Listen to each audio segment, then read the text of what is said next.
Hi అండి అందరికీ good morning. నేను మీ Keerthipriya Pradeep. Welcome to our channel. మా ఆయనగారైతే పాల ప్యాకెట్ గేటుకు తగిలిచ్చేసి కిందకి వెళ్ళిపోయారండి. ఆయన పనులు ఆయనకు ఉంటాయి కదా. మా తేజుగాడు పింకీ అయితే ఇంకా నిద్ర లేవలేదండి. టైం అయితే 6 అవుతుంది. మా పింకీ నిద్ర లేచేలోపు పాలు టీ రెండు కాసేయాలండి. పింకీనైతే పాలు కాగాకే నిద్ర లేపుతానండి. లేదా తనే ముందు లేచిందనుకోండి, మమ్మల్ని అయితే విసిగిచ్చేస్తుందండి. టైం సాయే చూస్తుంది, స్కూల్కి పరుగులు తీయాలన్నట్టు. టీ కూడా ప్రశాంతంగా తాగనివ్వదు నన్ను. అందుకే సైలెంట్గా బయటకు వచ్చేసి కూర్చొని ప్రశాంతంగా టీ అయితే తాగుతున్నానండి.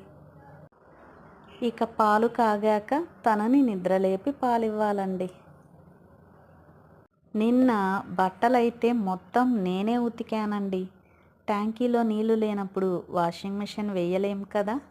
ఇక నేనే 2 బకెట్ల గుడ్డలైతే ఉతికేశానండి. పొద్దున్నే ఇంత ప్రశాంతంగా ఉన్న ఈ రోడ్డు సాయంత్రానికి మాత్రం ఇంకా రద్దీగా ఉంటుందండి. రైల్వే రోడ్డు కదా, ఆటోలు ఎక్కువగా పోతుంటాయి.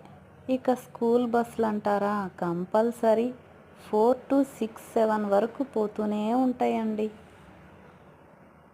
అమ్మో, ఆ టైంలో ట్రాఫిక్ సౌండ్ వింటుంటే తలనొప్పి వచ్చేస్తుందండి నాకైతే.